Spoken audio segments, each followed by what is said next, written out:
আসসালামু আলাইকুম বন্ধুরা, এই যে দুধ নিয়েছি। দুধটা জাল করতে হবে, তো তার জন্য দুধটাকে আগে ছেঁকে নিতে হয়।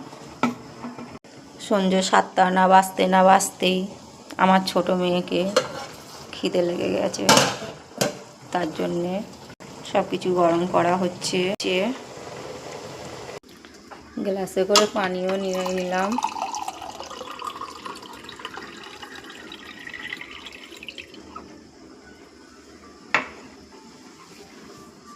এই যে আমার ছোট্ট রাজকুমারী শুয়ে পড়েছে, বলছে মা আমাকে খিদা লেগেছে, ভাত দাও।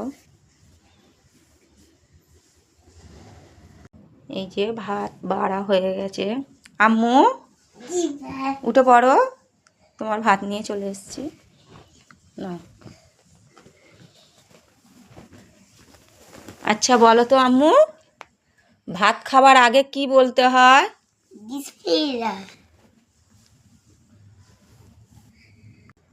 আচ্ছা আম্মু, ভাত খাবার পর কি বলতে হয়?